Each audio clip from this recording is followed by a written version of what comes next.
Yeah, 4 o'clock, so we can start now. So, ladies and gentlemen, welcome to this inaugural session on future of HR. We are going to look at what's going to happen in the future for HR. Steve Jobs had said, you can't connect the dots looking forward. You can only connect them by looking backwards. So he said, we have to trust that the dots will somehow connect in our future. We have to trust in something and go forward. So today, we have an illustrious panel of speakers with experience in multiple industry sectors to share their perspectives, which will help all of us connect the dots. CL completes 5 years today. To commemorate this occasion, we are starting this initiative of Future of HR, which we believe will be of tremendous value to the world of business. Let me take this opportunity to quickly present 1 minute video on this journey of CL HR so far. Saikat, can you play the video, please?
Congratulations, Sil and Aditya, Lata and team. Thank you. Thank Thank you. you. Thank you, Ram.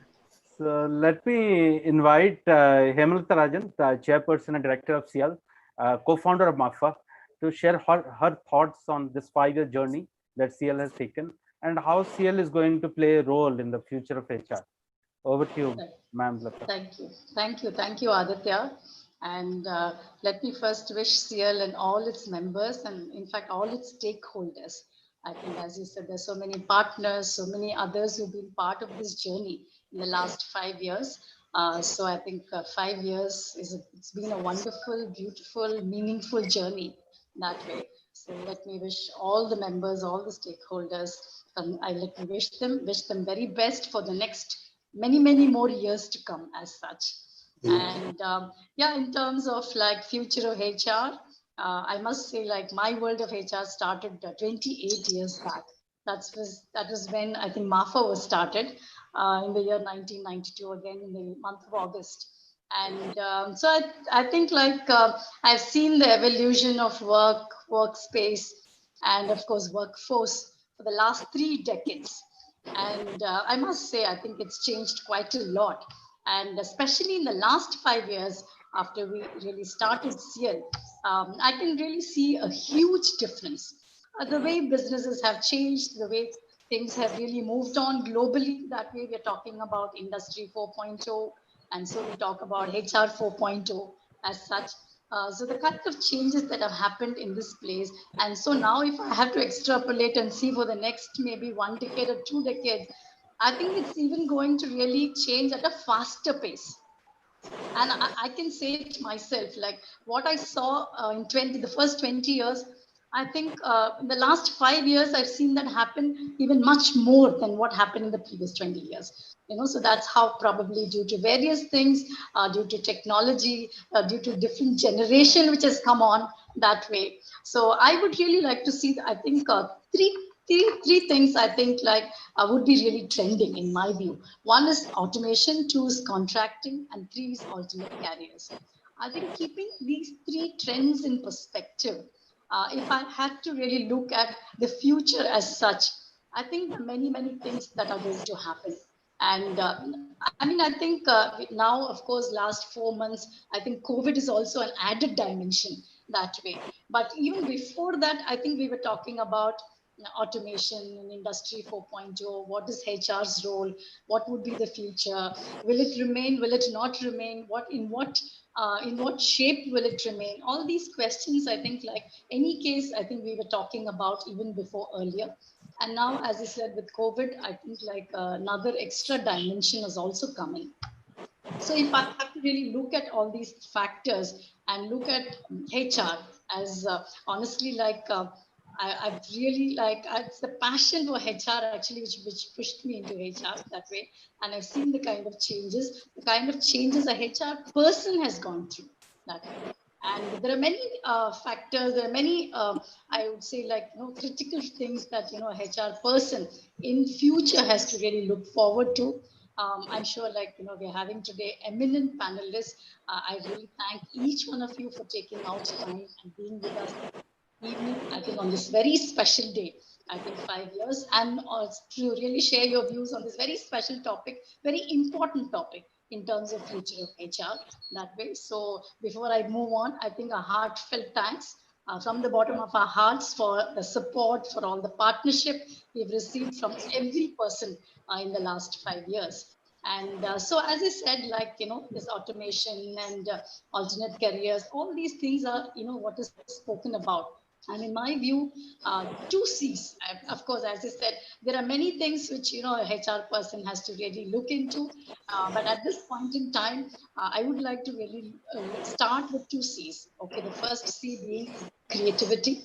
I think in these times, I think especially with these challenging times, I think it is very important that a HR professional is creative. I think I remember way back when we started MAFA, anything to do with creativity will only go with marketing and communication and things like that. Okay, it was never in a HR person's basket of competencies as such. So I think in the last 28 years, I think completely things have changed. I think today, I think creativity is an important thing because everything has to be really planned and it has to be really conceived differently because we are dealing with different generation. It can be millennials, Gen Z, and we also have the older generation. So we need to see what fits in as such. And today everyone talks about employee experience is the new customer experience. Okay, and it's like I really like to really relate it to how today people are talking about a user experience designer is the most important person in every organization. I think a HR person also has to become a designer in a certain sense, has to design systems that would really be able to really cater to our employees as such. And gone are the days we talk about only employee satisfaction and things like that. Today, everybody's talking about an experience, how we create that experience. And to create an experience, I think it's very, very important that a HR person is very, very creative. And the second important thing I would like to touch upon is critical thinking. I think I think again, critical thinking is very, very important because I think like critical thinking, nothing but how do we deal with difficult situations. And as we move forward, I think there will be, I think nobody ever thought we will have a COVID and we will have work from home, everybody being real, I mean, doing things very differently. And, but it has happened. I think going forward, I think many of these uncertain things will keep happening. I think we talk about this VUCA world, which everything is volatile and ambiguous and things like that. I think more and more of that we are going to see. And for that, I think if you really have, we have to really look at the future of HR. I think HR professionals have to equip themselves with these kind of skills like critical thinking so that we are able to think at that point in time as to how we can really manage the difficulties and creatively put together systems and solutions as such. So among the various things, I think in my view, I think the topmost I can really think of at this point in time are these two things.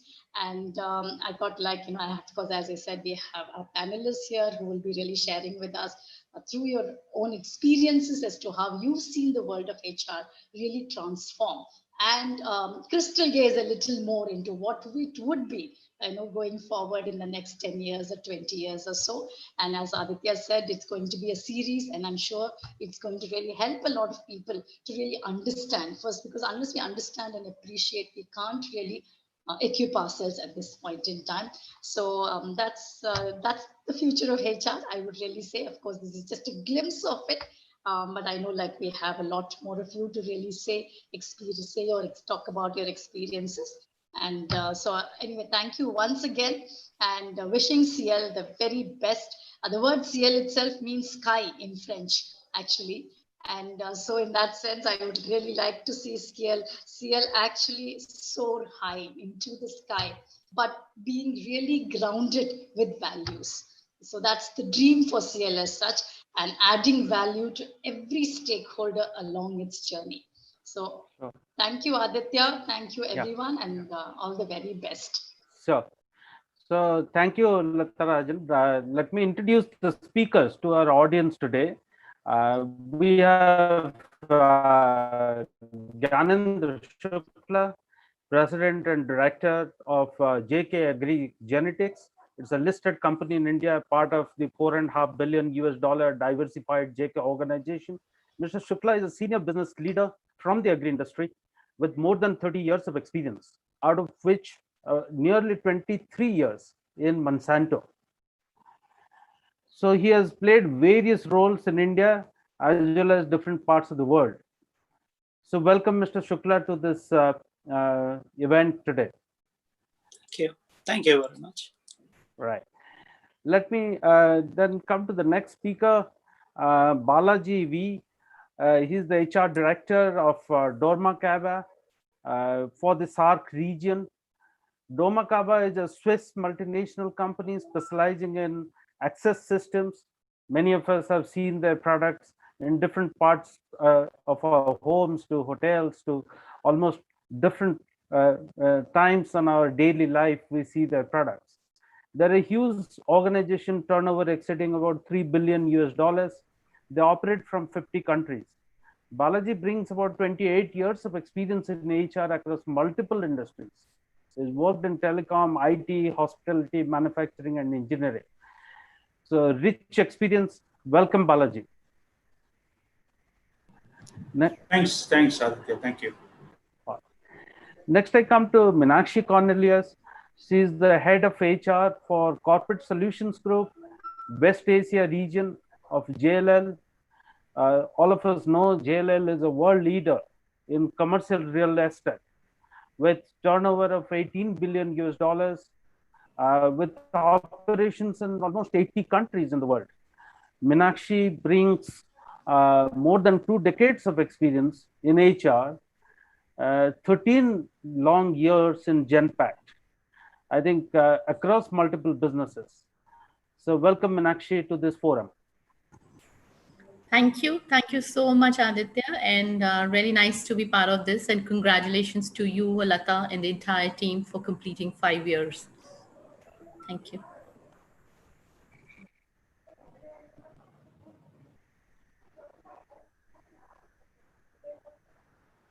Thank you. Thank you. So next I come to Ramachandran. Mr. Ramachandran, he is the Group Vice President HR of Kevin Care India. All of us know that Kevin Care is an FMCG major with 16 brands sold in 22 countries. Its turnover is nearing 2,000 crores now. Mr. Ramachandran brings more than 3 decades of diverse experience, right from manufacturing, project management, and the last 2 decades in HR. He is very passionate about people development and use of technology in business transformation. So welcome, Ram, to this forum.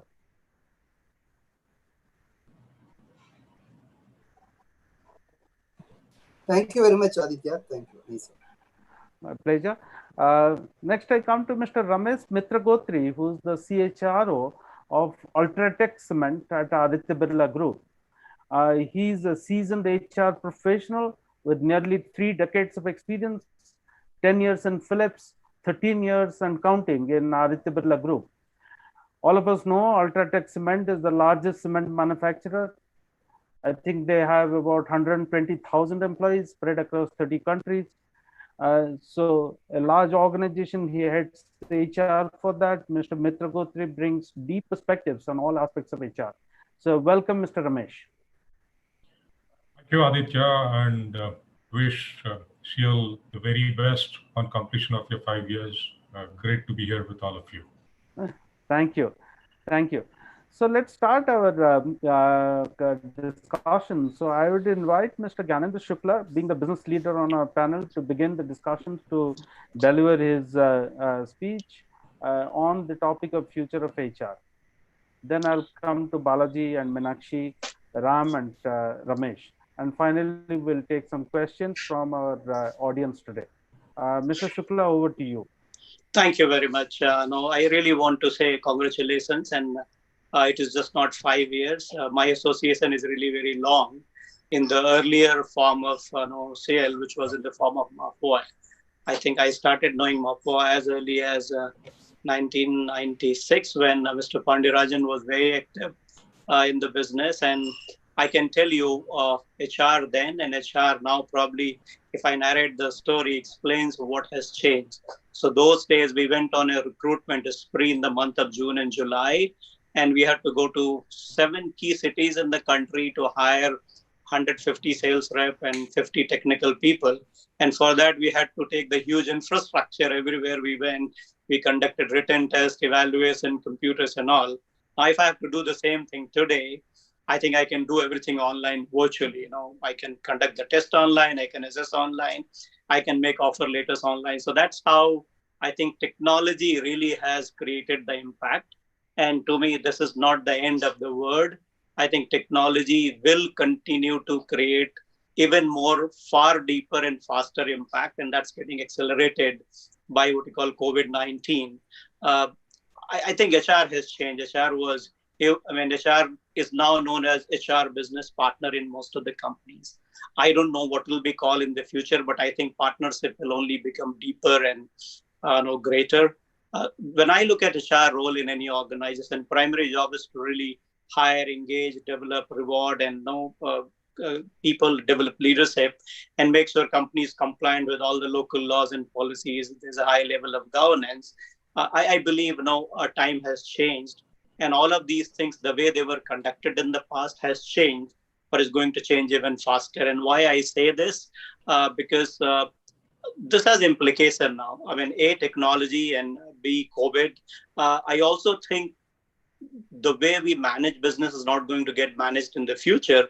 Hence, now I say now it's going to be a partnership between business, HR, and IT has to come together to really make everything more data-driven and IT-enabled. But what it means to the organizations, in my view, and HR function is the kind of leaders you hire. I think there's going to be significant impact on the leadership. There's going to be significant on the way you reward and give benefits to your people. I think there was a mention of employee engagement. I think the definition of employee engagement probably is going to change. It is going to be more about how do you create employee experience, how do you recruit people, how do you do the data to do people analytics. I think data will come. I mean, data-driven decisions are going to be in the place. I also believe automation and government also will go through a significant change. And let me talk a little bit about each one of them briefly. And I want to start with leadership. I think leadership transformation is going to be the most important thing, because unless leaders transform themselves, this change will not happen and will not get accelerated. And to old world order, where you can have a hierarchical structure where top person has 10 people reporting and then it goes down. Information flow always happened through hierarchy. I think now if you sit in a meeting today, and I am conducting every day dozens of meetings, you have probably one of the junior most employee in the same call and senior most employee. So the whole information arbitrage is going. In fact, there's more opportunity now for the talent to really speak up in front of the leaders, those who are going to make decisions about the people. So I think from a people perspective, young aspiring leaders, it is a great change. At the same time, I think managers also will not be able to play the game to really hide the talent or not communicate the information upward the way it should come from the horse's mouth or be called. So I think change will happen. You need leaders, those who are more comfortable operating in a more collaborative and team environment. Those who would allow talent to shine. They will not hide the information for anybody's advantage. I think also leaders will need a lot of agility because they'll have to deal with the complexity. The picture is becoming complex. If you go around business and say, look, this year theme has become bigger, right? Small and medium enterprises have found it very hard to really overcome the challenges of COVID. So how the leaders deal with the complexity and big picture, that will require a different kind of leadership at the top. I also think the digital skill required by the leaders, and I have seen many leaders even struggling in my companies, my group companies, and in my own company where they were not ready to come on the team call, a Zoom call, and say, look, we can work and collaborate, and still life can go on. So how do we develop leaders if they're there? How do we make them virtually enabled? How do we improve their IT skills, social skills, and media skills? So that's a big change, how you look at the leader. I also think the respect for diversity and adaptability, I think is all about, we are talking, people have to change. People have to accept and embrace the change. So adaptability of the leader, is going to be very, very important. And last but not the least on the leadership, I think this is the time relationship skills of a leader will be at a premium because you have to communicate with the people, you have to communicate with the team, you have to encourage them to collaborate. You cannot order them to collaborate. So really relationship building skill also will come the forefront from a leadership perspective. Now, the second point I really wanted to emphasize was how do we improve employee engagement to employee experience. I think there's a famous quote by Jack Ma, the founder of Alibaba. He said, for me, staff is my first person, followed by my customer, followed by my shareholder. I think he's right. In today's world, if you see, if your employees are engaged, they're motivated, they will do everything right, what is required by the customer. And if customers are happy, your shareholders are always going to be happy. So I think the whole thing now is going to be around how do we, in these kind of environment, keep employees engaged? How do we enhance their experience during these time? From my experience, leaders, those who can sell bigger vision, will be more successful than who are very tactical in their approach. Does not mean that you don't need tactical leaders. Sometimes you need them. So a fine balance is needed. I think for employees, they will look for work environment that is more supportive and more ethical in dealing with them as well as customers. I think we talked about design thinking, and I think this is going to come to play because today our approach is design a product for the customer. I think now our people policies and programs probably now need to be designed based on what employees want, because if employees are happy, I think everybody in the supply, in the whole value chain of the company is going to be happy. So really, I'm really inspired by what Jack Ma said. If your employees are happy, your business is going to be all right.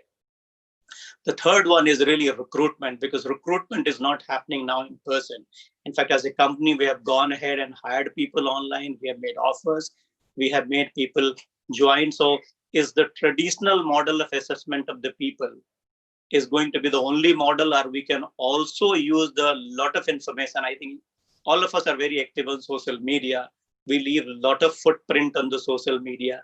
Can social media also help in assessing some of the tools, or complementing some of the tools we do for cognitive assessment and other behavioral assessment? So I think recruitment also has an opportunity to leverage data from that perspective. I also think predictive analytics, I think in business, when we have to declare the result, there's a lot of conversation these days happening about predictive analytics. Now, how can we predict? How can we anticipate what is coming to us? I guess that is the kind of thinking will be needed for HR people, for the people also. So, and when I say that, I think, two things are most important when I talk to my HR people. How can we improve our success rate of hiring? How do we ensure that 80% or 90% of the people we hire are going to be good and they're going to contribute and they're going to stay longer, right? I guess there's a lot of data available in the public domain. And how can we use that data to predict how a hired person is likely to behave? I think is possible, is not impossible. It's just a question of developing those tools in the background. Also, are there leading indicators we can find, and we can apply data analytics to develop a pattern algorithm based on AI and machine intelligence, machine learning and all, to say, look, if these are the things we do, we can reduce attrition risk. I think gone are the days when we only talk about money. I think money is important for most of the people to stay in the job, but things are going beyond money. I think people are looking for a lot of other factors. So what are those things? Because we get good hiring and you reduce attrition risk, I think a lot of problem for HR people is solved. I also believe HR got traditionally involved in a lot of administrative matters around. I think that has to change, right? A lot of automated tools are coming. How do we take the HR's attention more from mundane administrative jobs to more strategic tasks for the organization? And there's so many people are getting active. I mean, nowadays LinkedIn, Microsoft company, you go to Google, you go to Salesforce. Each one of them are actually are on the process of developing a lot of HR tools which can be leveraged in the future from the perspective of really making job of HR easier. I don't want to really forget the role of training and development, because I think it is still very important. But now IT tools can make it more customer. I mean, so traditionally we'll do a classroom training program. We'll hire a trainer, do a survey, do this training program, do that training program for the group. Now I think if any one of us go to Google or Facebook or YouTube, you search for keywords, you watch a video, next time you see those are the things that start coming as a recommendation. So how can we use those kind of tools to really define individual custom needs for training and development for the individual? Is there a way where people unknowingly actually start expressing their interest, and we can pick that interest, and then we start actually training and development more customized than making a very generic training things? I think governance and compliance is another area. I talked about it for HR. I think again, word is going to be complicated. Data privacy, individual privacy is going to be very, very important. So how IT can use, can be used to monitor what people are doing. I think one of the biggest concern owners and company managers are having today. So work from home. I don't know whether people are working, whether they're fully committed or not. What are the things can be done using IT tools to really make sure people are working and at the same time respecting their privacy? It's not easy, right? How do you ensure that people are not distracted due to multiple channel and news, right? Every day there's some kind of spices there in the news, and people have 24 hours connectivity. How do you ensure that people are focused on a specific task now? So do we move from task-based assessment to the time-based assessment? So those are the challenges, and I think IT can help. So compliance of law, I think a lot of these things can be automated. So really to summarize, I mean, the way I look at it, employee engagement has to go to employee experience. Policies got to be more forward-looking with the changing time. I guess any company I say, look, you have to always benchmark for the best people even if your business is small, your aspirations would be, my people, processes, systems need to be best benchmarked to the best, not to my nearest competitor, because that's where you can miss. And it's not going to be an easy journey. I think IT is going to play a big role. All these are investment also. So we have to take approach depending on the organization's financial capability, an approach of continuous improvement, so that we can really be ready from a future of HR, what I call it. Those are some of my comments. Thank you for the opportunity. So thank you, Mr. Shukla, for all of those valuable inputs. Let's now hear from Balaji, then we'll come to Meenakshi. All right, thanks. First things first, my association with MAFA goes back to 1992. In fact, I started my career with Aisha, and I still remember Mr. Pandirajan's batchmate was one of my senior colleagues in Aisha, and he had come to inform us that MAFA was born. Anyway, so 30 years now in a different version, Ciel HR. Thanks, Mr. Shukla. I mean, very insightful kickoff this evening. But my thought process was totally different. My focus is going to be, since we are talking about the future of HR, my focus is grounded on the current reality. and some recent experiences on account of this pandemic, which kind of reinforce some of my beliefs on the raison d'etre, the purpose of HR. But to set the context, the recent Economist magazine observed that when the financial crisis rocked the business world in 2007, 2009, the subprime crisis, it became a full-blown crisis.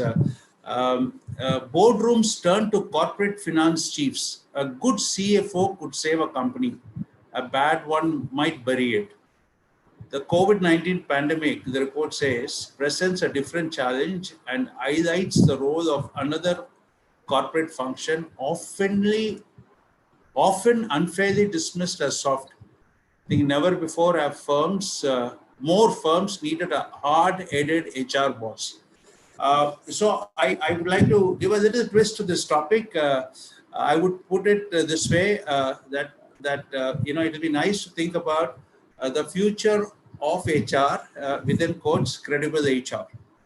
I'm sure many of us have not forgotten the abuse of contract labor when we had so many migrant workers cycling several hundred kilometers. So while HR has been there, I mean, I've been part of this fraternity for about 30 years, it's a little disappointing. While I'm not taking away the kind of evolution in terms of analytics and agility and automation, etc., I still remember one of my former group CEOs, Sir John Brown of British Petroleum. He made a very powerful statement. The impact of globalization is not a reality till it improves the life of the common man. So from that point of view, I think this is a moment of deep reflection for every HR professional. I would like to start off on that premise. The second point is, okay, this could be contradicting to whatever I spoke from the Economist. Having said that, what is the role of a hard-headed HR boss in any organization? I want to share a couple of experiences which I went through in Doma Kaba over the past 3 months, and of course I'm not forgetting the quote by Winston Churchill that nobody lets a good crisis to go by or waste a good crisis. You try and do the best out of a crisis. So first things first, once again from an employee point of view. The last 3 decades, I've noticed one thing. There are 2 reinforced employee cravings. One is to be part of something bigger. I mean, that's why many people come to a business enterprise to trade their skills, knowledge, etc. at a very rudimentary sense. The second is everybody wants his or her voice heard. And of course, there's a huge paradigm shift. 1992, when I started my career with Aisha, we had this voluntary retirement scheme, etc., to kind of phase out people. And here I am today in my current assignment where when we spoke about redundancy, I had my employees volunteering to take a break. So you see a huge shift in terms of the employee orientation, contrasted with what we saw about the migrant labor. Now, keeping these 2 perspectives in mind, when the pandemic kind of kicked off, we knew that it was an opportunity for us, not just in South Asia, which I represent, but across the entire world, Doma Kaba world, the organization which I represent today. And the first thing we decided is that whatever we do should enhance our credibility in every form and shape. And so, of course, based on local cultures, we rolled out a lot of initiatives.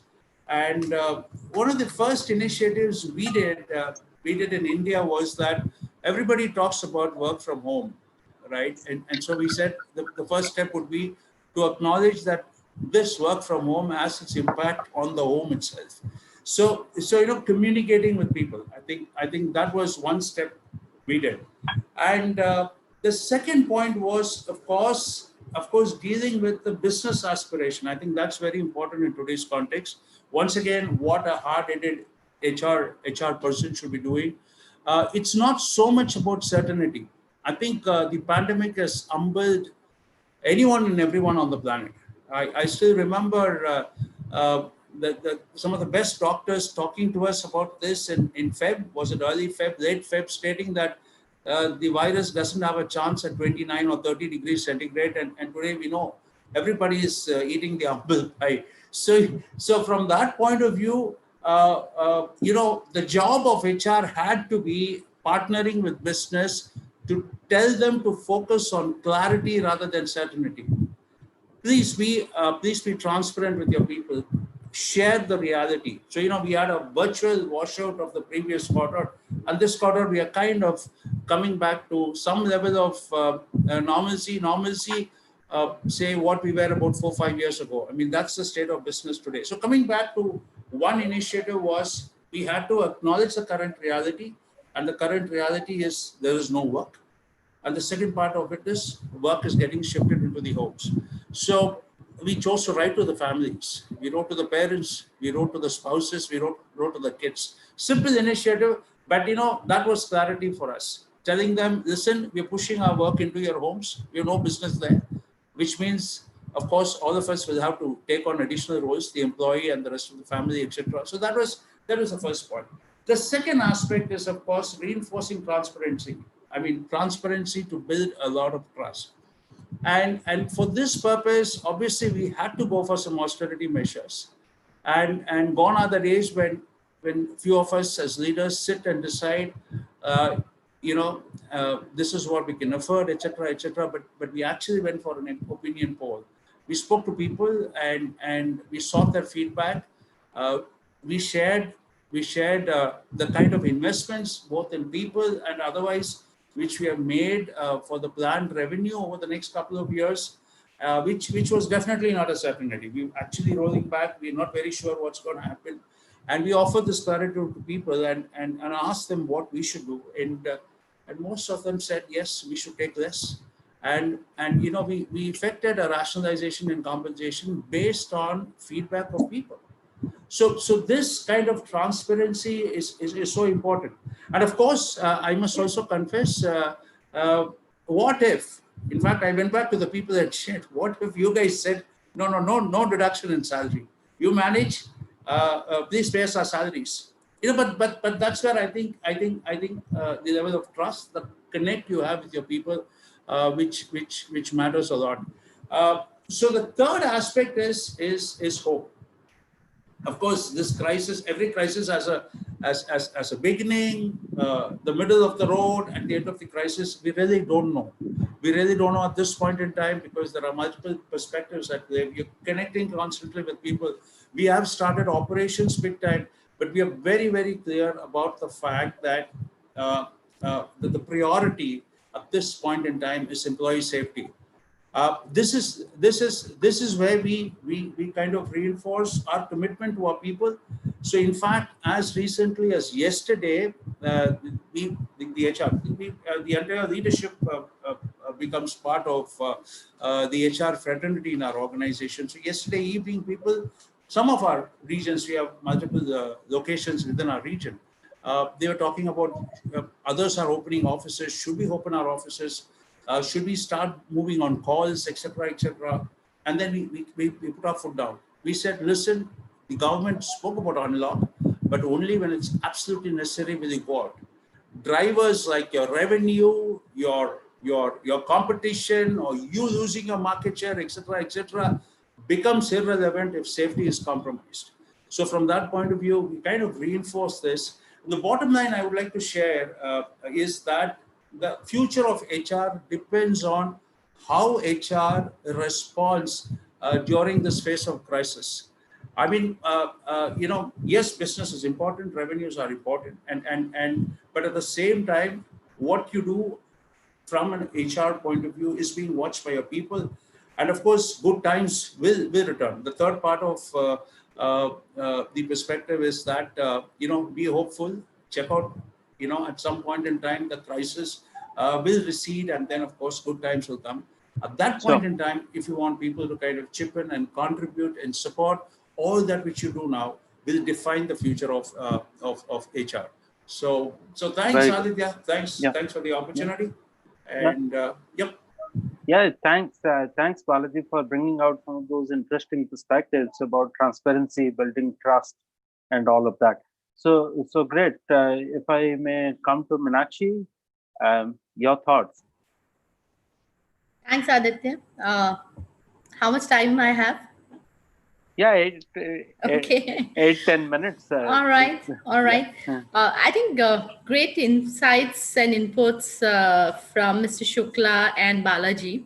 I think it was interesting to hear from Mr. Shukla about, what business is expecting. And uh, we as HR professionals, our goals and our focus is always aligned to what the business requirements are, and something like what you said, Aditya, earlier, that HR business partners, right? We really partner to figure out what is best for the business.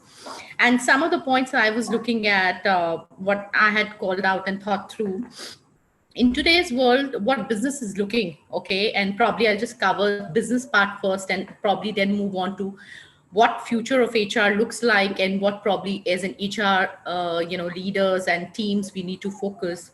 For us, what we see is organizations and businesses are looking at human experience, which is playing a big role right now, which includes client experience, what we're doing differently for them, health and wellness for our employees, sustainability for our business, future of workplace. That's changing big time. And if we really look at the COVID situation right now, that's actually enhancing the future of workplace. And what we were thinking probably 1 year back, there is a big change and a big shift on whether it's going to be work from home, how much it's going to be work from home, what organizations are going to do in future to really change the perspective. So human experience is one thing which comes from business.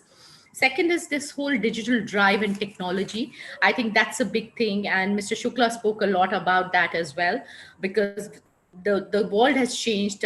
70 to 80% of our workforce is millennials, and 5 to 10% is which is Gen Z coming, which is below 25 years, which is just taking over, and they have a very strong inclination towards technology.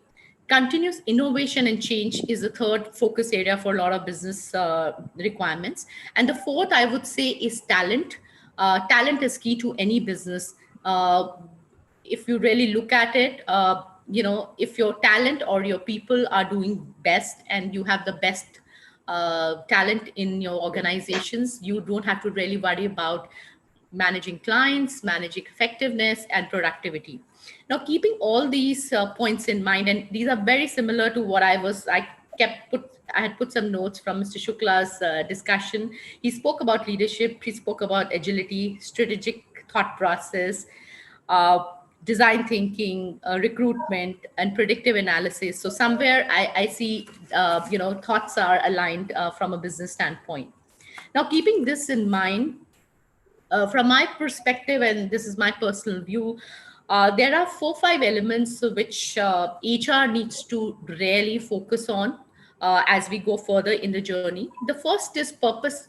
Build or create the right purpose and culture for your employees, because as we are going further with the pandemic coming in, we need to create cultures where people feel safe, people have a belongingness, the whole engagement part comes into it, and really create cultures which drive diversity and inclusion, which is again a big part. A lot of researches have shown really that the more diverse organizations you have, the better effectiveness or the productivity increases or the revenue increases for the organization.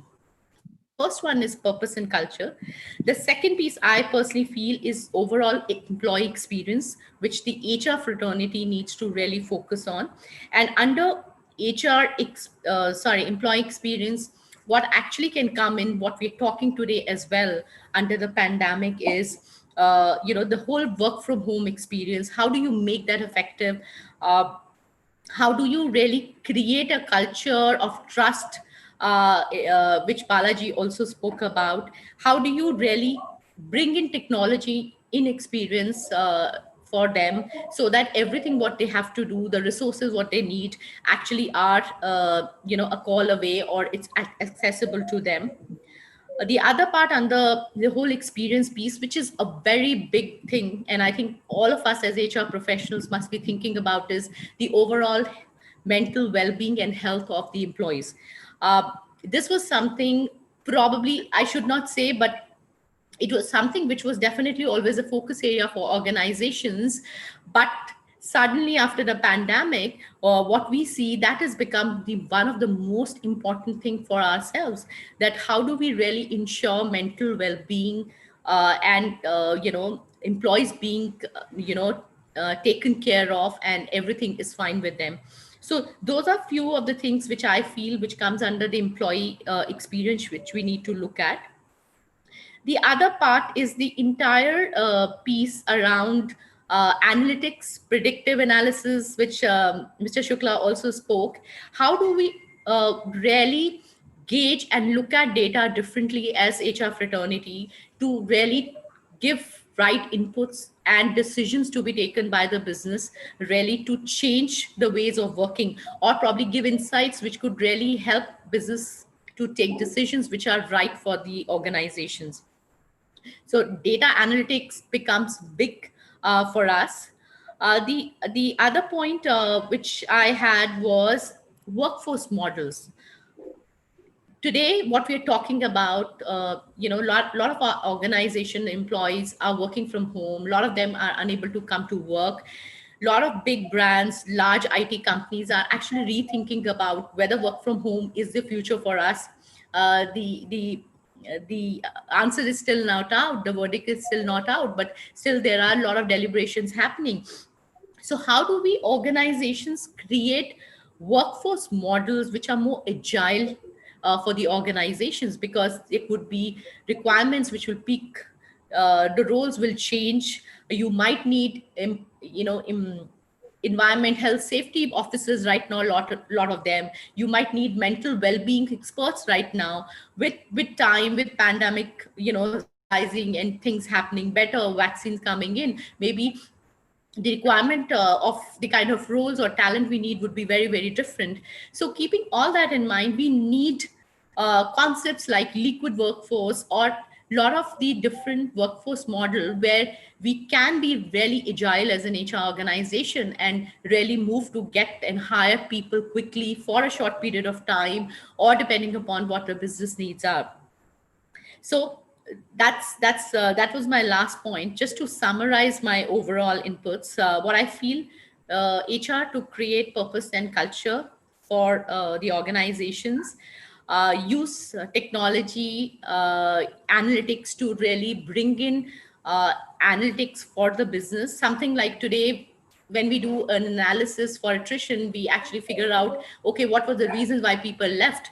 I think in future what we need to do, we need to give and have that I would say data ready, that this is a set of people who are probable resignations or attritions for you in future, rather than being post analysis. It could be a pre-analysis and giving insights.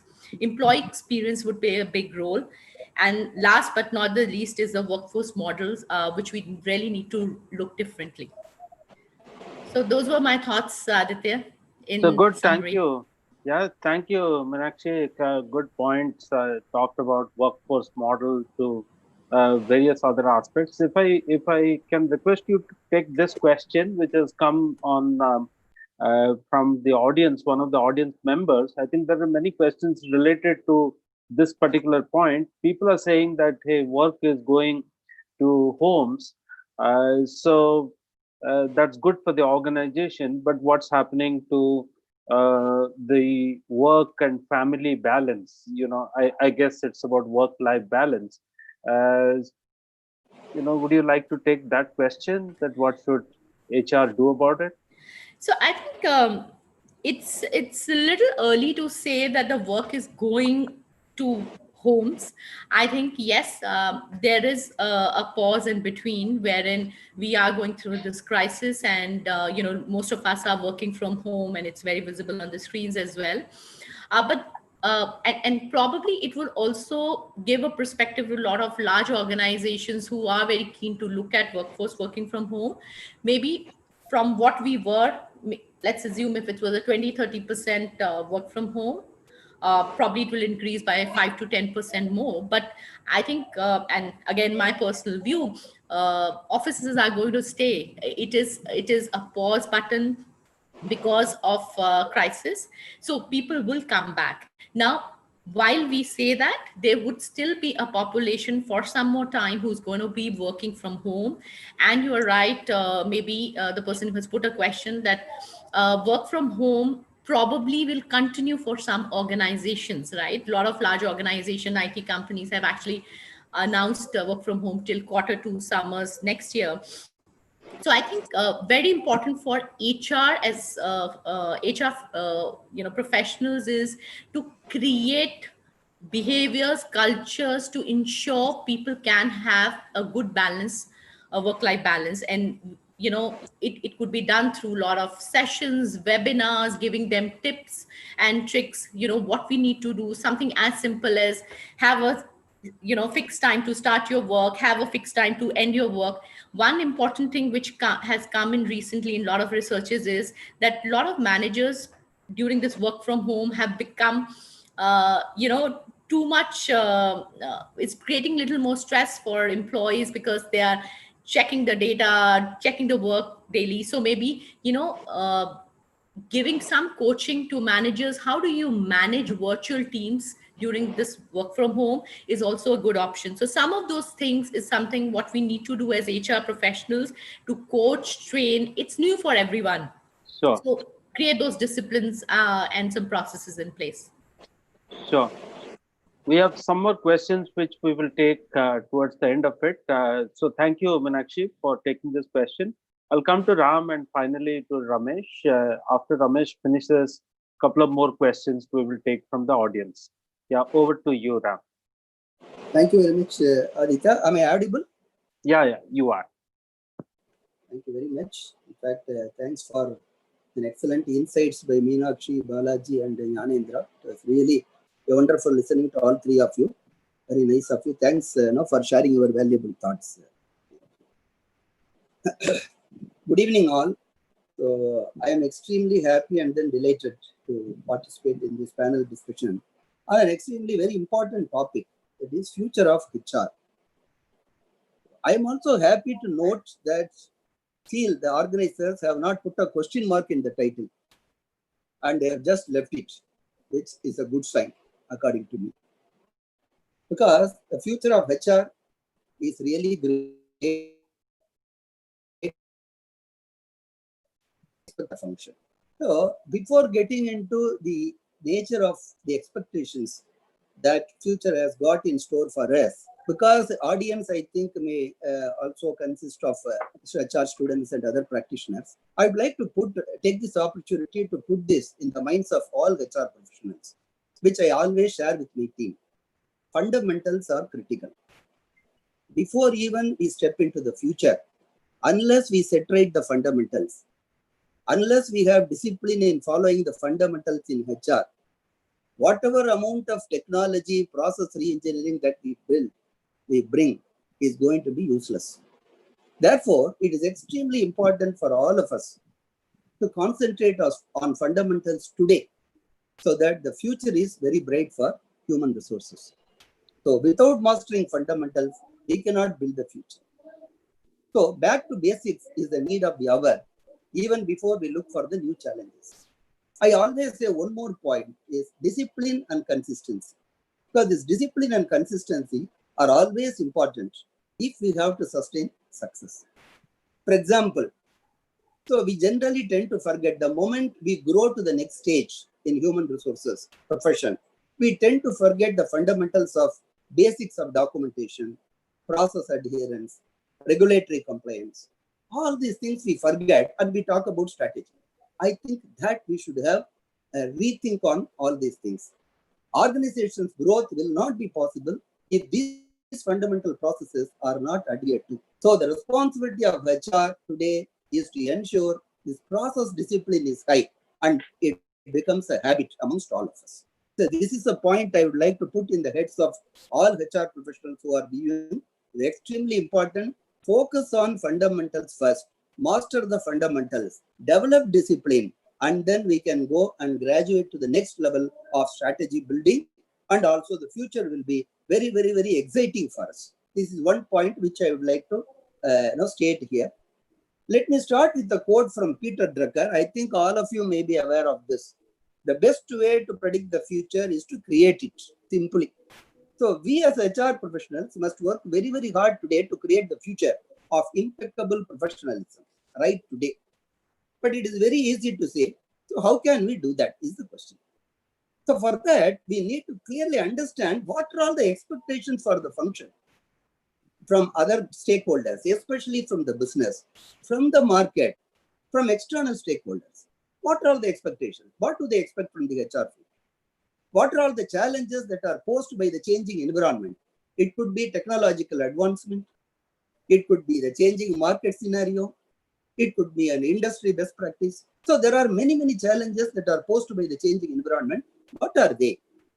And finally, and most importantly, what is our organization and business need? So this is very important for each HR professional to understand first, so that we can face the future with confidence.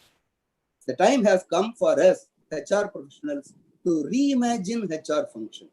It's very, very important.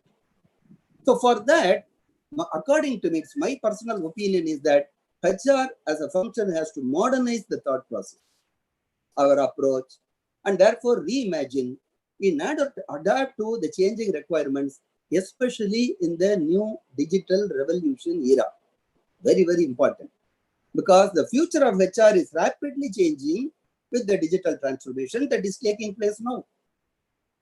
We have already started experiencing this in all the functions within HR, right from recruitment to the entire career journey of employees, including, for example, onboarding, induction, talent management, performance management, learning, employee engagement, rewards and recognition, exit management, and so on. So the impact has already, we have started realizing and feeling the impact of digital in all the sub-functions of human resources. Therefore, it becomes important for HR to introspect and think differently to deliver superior experience. Superior experience is very, very important to all the stakeholders and also to the vast pool of talent which is residing outside. Because the brand building is equally important today. Like marketing department, HR also has to become marketing. They have to market themselves very well so that good talent are available. They are wanting to join the organization. But for all these things, the only thing that we have to do is just to embrace technology. The mindset has to change for human resource professionals so that we are open to embrace technology. Okay, now let me quickly talk about how the future of HR looks like. What are all the changes that we must bring to the function? The need for changing our mindset and thought process, and more importantly, to recognize and understand what the changing needs are. Therefore, in order to work towards and excel in the expectations, because this is a game changer for HR as well as our survival.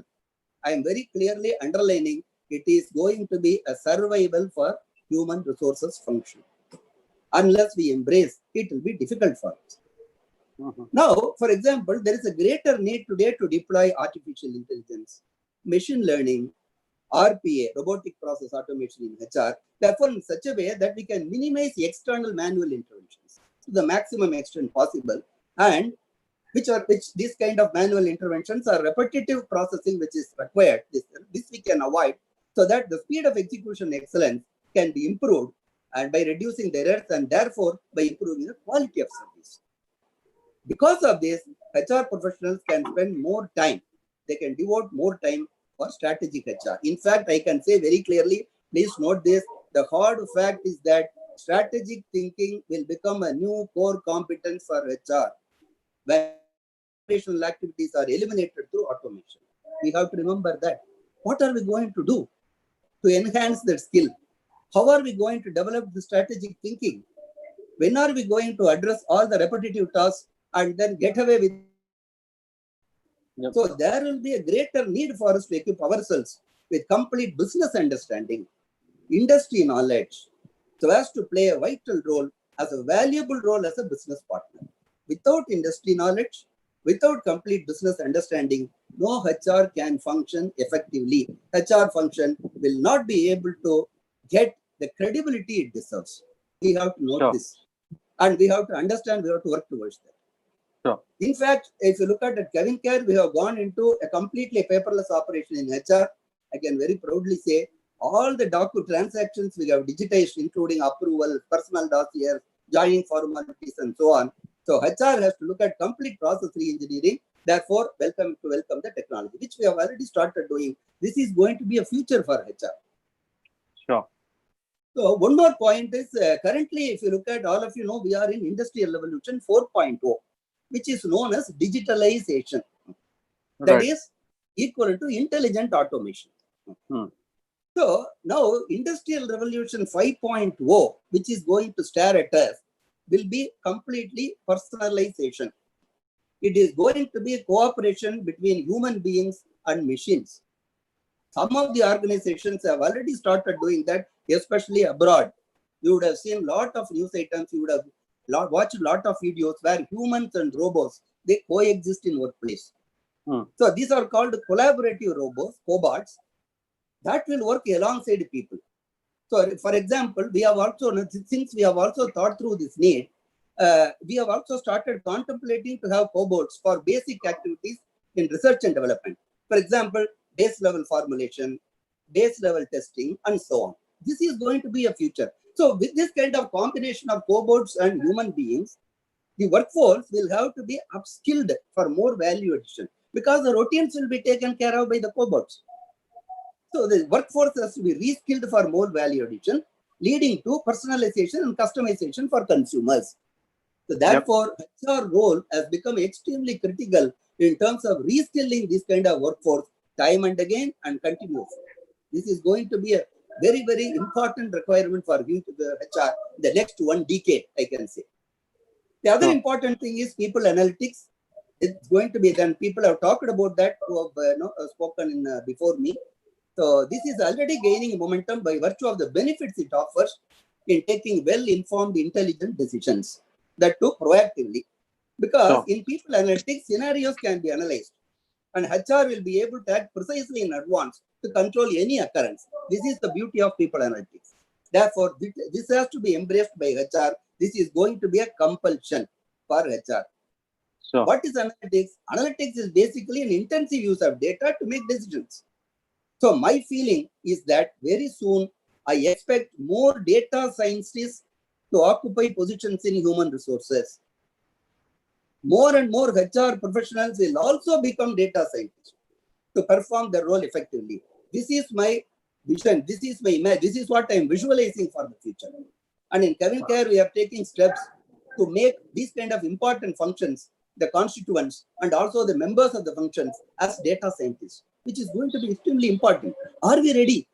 Are HR professionals ready to embrace this?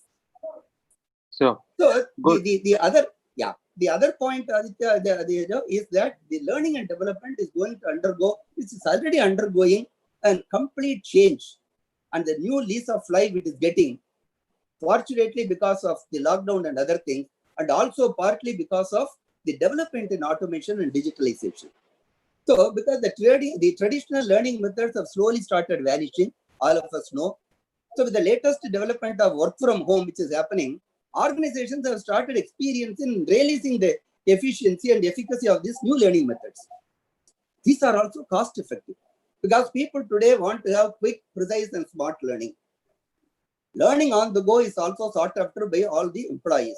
Therefore, learning methods of late have started getting into new dimensions, especially with the advancements of technology, connectivity, and also the changed expectations of this generation.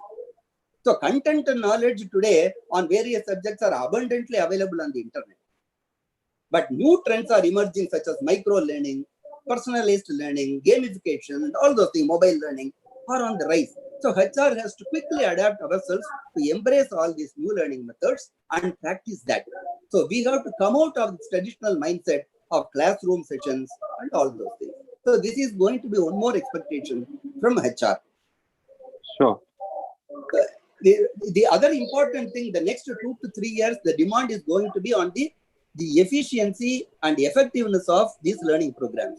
Today it is asked here and there, but somehow the answers are not coming. But I think HR has to prepare ourselves to answer these questions. How the business is impacted based on this learning kind of programs. Because very sadly, the statistics says only 3% of trained workforce use the learning into the work. So the challenge for HR will be how are we going to make sure that these learning programs, people who go through the learning, they practice in the work so that organizations get benefit out of this learning. So this is very important. Absolutely. So, yeah. Yeah. The other point, yes, Aditya. I think you have touched upon a lot of vital points, Ram. Thank you for that. I think right from learning development to automation, there were questions related to automation which you have answered actually by me without asking the question. Thank you for that. Let me come to Ramesh and hear his perspectives. And if we have more time, then we will see if we could take on more points. Mr. Ramesh Mitragotri, over to you. Yeah. Thanks, Aditya. And I have both a difficult as well as an easy job. Difficult because after all the eminent speakers, I have to find something else to speak. And easy because I can always say that Meenakshi said so, Balaji said so, and add up to it. So I'll choose the easier path. And well, I think 2-3 very interesting points have been made, in which I like what the way Ram said is, thank you that you've not put a question mark after HR, HR in future. I think it's a very, very interesting part. Also, in the same time, he also said about we shape the future. We have to define what is the future that we want. And therefore, that is the path that we take. Early on also, Balaji touched on the evolution of HR. We were, 30 years ago or 40 years ago in India, in the license era, the CEO's major focus was how to get licenses to operate in India. So licensing became one of the very important features, this connection, relationship with the government.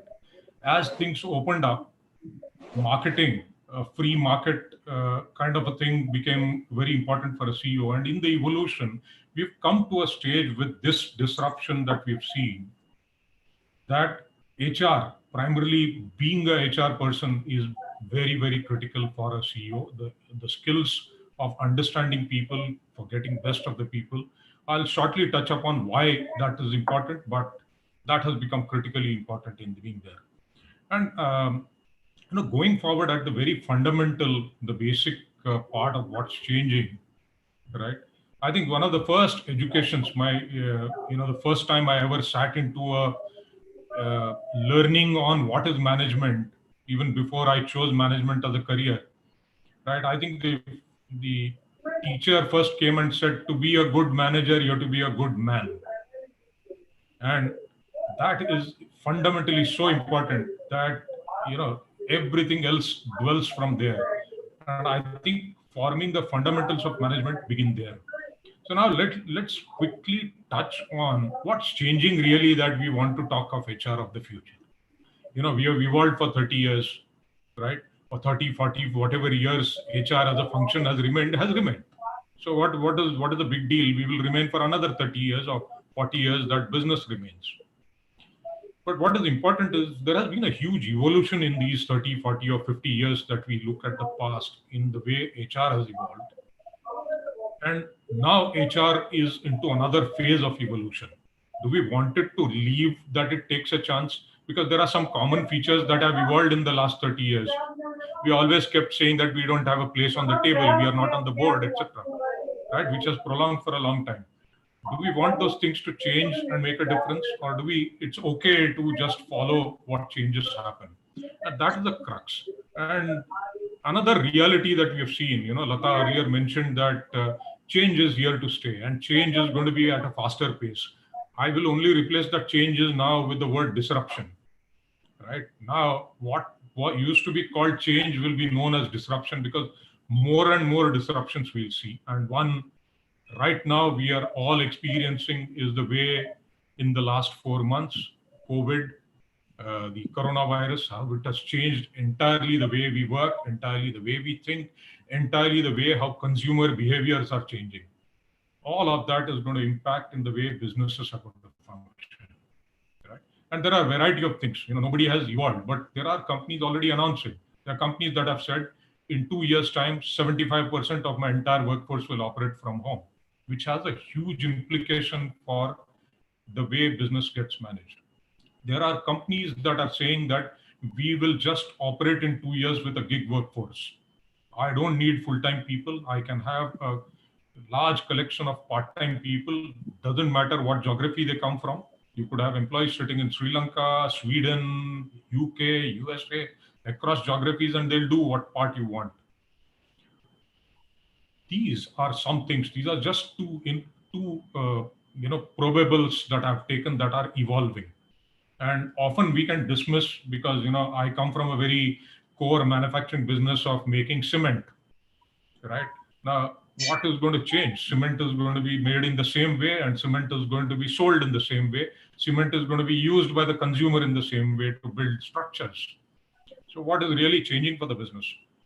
The manner in which consumer preferences change and the manner in which the whole chain of making, supplying changes itself will actually make the product. For example, with social distancing, my manufacturing plants operate with around 66%, which is 2/3 of the staff that we used to have earlier. Now, what has pushed us to do it? And there are several plants which are running at full capacity today, right? Even after the initial part of the lockdown that has happened. Now, how is that possible? It's possible because there were certain fundamental changes. We did not ever put them as priority. And this disruption actually allowed us to put that as priority and make it happen, right? So in a way, the disruption has pushed us to those things which we would say, let's see later on. In fact, on social media, there was a joke running, right? Who brought in digitization to your organization? Was it the CEO? Was it the CDO? Or was it coronavirus? So, that's what tells you, because the fastest change, the whole country overnight from 24th March adapted to just be back home, yet business operations kept running, yet institutions kept running. All of that happened, and yet all of us are doing it. There's a healthcare on one side, everything has been running. Now, all these are changes, these are paradigms that have changed, and for HR, it is to really plan for it. Because in any change process, we go through a denial mode. We go through a mode that this is short-lived. But what is a reality is this may not be short-lived. Because if you have tasted a better way of doing it, falling back may not be the right thing to happen. Today, a large number of luxury brands are worried because there is a switchover. People, you don't need luxury brands today. There's a switchover that has happened. Now, will it be so prolonged enough that people will switch back normally to everything? There may be a lag. So marketeers will have to really do something to bring back people to be able to fall back into the old habits. So there is always an effort that goes in to fall back. So even here for HR, that intervention is really important on how do we shape it up, how do we build it, and how do we take it forward, right?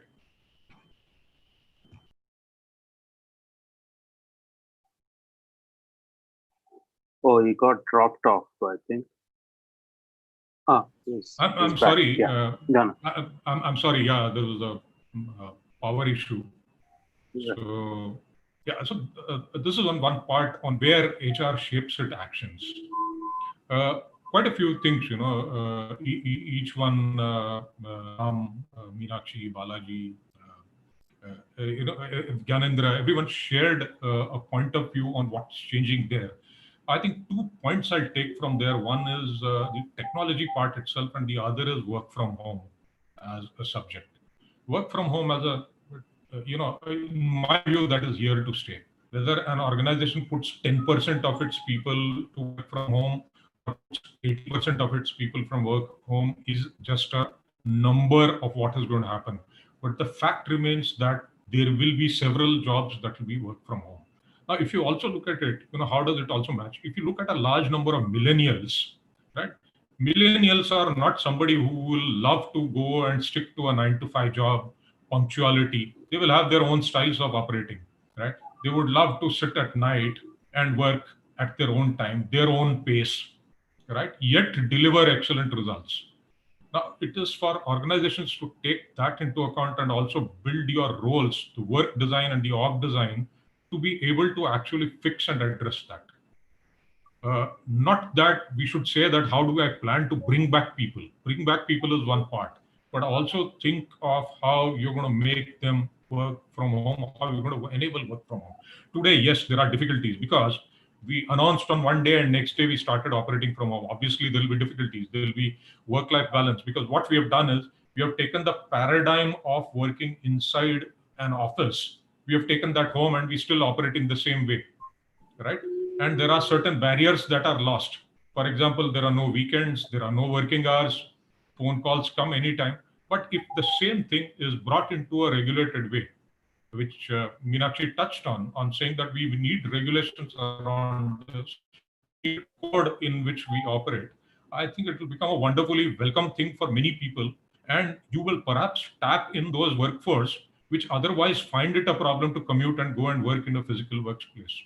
They may be experts, right, who in their subject, and they can devote, say, 4 hours a day, and they can yet deliver to you what you want. The concept of a full-time employment versus a concept of what can be done remotely will change. Yet there will be several jobs that you have to work from a physical workplace. You can't manufacture a product remotely, where there also technology is coming in and changing it. For example, 3D printing is a technology that might change everything. 3D printing will change. Yeah, I will create a product in your neighborhood store there, and they will come and deliver it to you. While the manufacturing or the designers could be sitting 5,000 miles away somewhere in some other country. Right? All of those are changed. Now, the challenge for HR is actually to identify each one of these as to what those implications are for their industry that you're operating in. Right? And don't leave it as an impossibility today. We have seen this impossibility for 12 years. People have been talking of a virus going to hit and disrupt economy. Right? Yet we thought it was unbelievable, it will not happen, and it happened. It just happened overnight and changed everything. So all the possibilities that are going to come, all the development that are going to come, 2-3 development in technology, the power of computing and the cost of storage is coming drastically lower and lower. It is, power of computing is going up and the cost of storage is coming down. So what used to be done in a room full, large, room size of a computer, today your mobile does perhaps much more than it and much more faster, right? And it allows you storage of that quantity. Second is energy is going to become cheaper and cheaper. Right? Now with these two, the way even manufacturing technology is going to change is going to be very different. Geographies, already we have seen because of the net, geographies don't matter. We've had several new employees who joined us remotely, and they have even done the tour of the workplace which they are supposed to go and join tomorrow. Right? So all of this, and nothing has stopped. I mean, it's all business as usual where it has done. Would we have thought of doing this a year ago? Perhaps, even me or perhaps my colleagues would have laughed at it, saying, why do you need to do? Just fly that guy in and he'll see the place. So today, but these paradigms have changed, and now we are also asking the question: why can't the guy be sitting in Chicago and yet we hire him? Why do we want a guy who's supposed to come and work in the Bombay office? Right? All these new things will actually make us shape the agenda for future HR. And I would say, last, before just closing down, one of the things that we say is, I've not heard a marketing guy saying that, why am I not being considered? They don't call themselves marketing business partner or finance business partner, but a HR guy calls himself HR business partner. My view is HR is business as much as marketing, as much as finance, and believe it. Each one of us as HR have to believe that we are the business, we are into the business, as much as the CEO, as much as everything. If we think business, evolve our responses to that business, I don't think anybody is going to separate us and call us a business partner or a different function. And likewise, today here is a big opportunity for us. For every CEO, right? HR has become primarily important for the way forward from this disruption that we have seen. And this is the best time to build that, fuse that into one, the HR function and the CEO, and take it forward. Right? With that, back to you, and we'll be happy to answer any questions if there are. Yeah. No, thanks, Ramesh, for those wonderful insights. I think a good point about HR is as much as business like marketing or finance is. The HR business partner doesn't have to think that way. So thank you very much for that. I can see loads of questions which have come in, but in the interest of time, what we will do is, since we are live on LinkedIn and YouTube, and you all are kind of tagged to that. So I would request all of you, whenever you get time, to maybe answer those questions.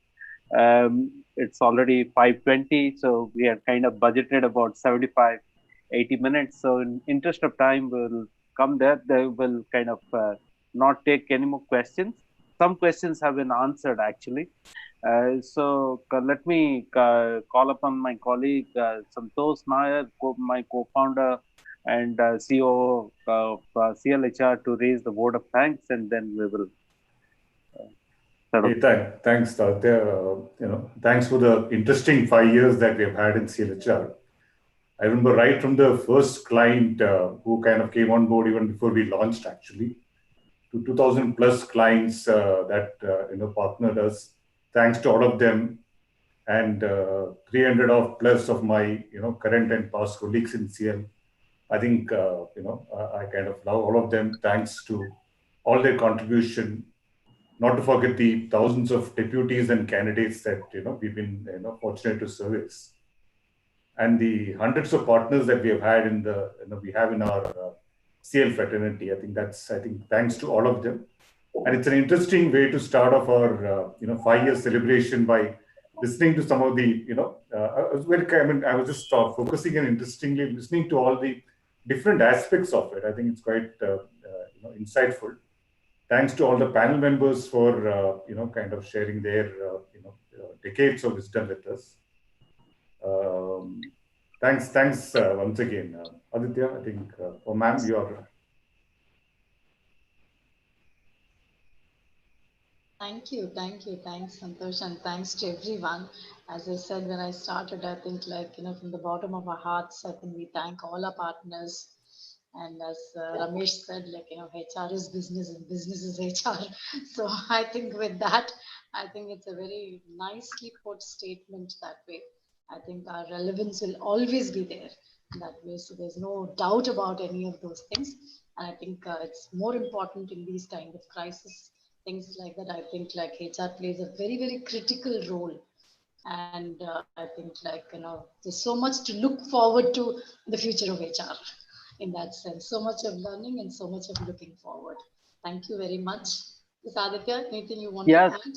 No, that's all. So, I would like to thank each one of them, Mr. Shukla, Balaji, Ramesh Mitragotri, Mr. Ramchandran, Meenakshi, all of you for having taken this time out. We really enjoyed. I think the audience participated quite a bit. We will summarize this and circulate. Hope that this starts off a good conversation in the HR fraternity. So thank you all.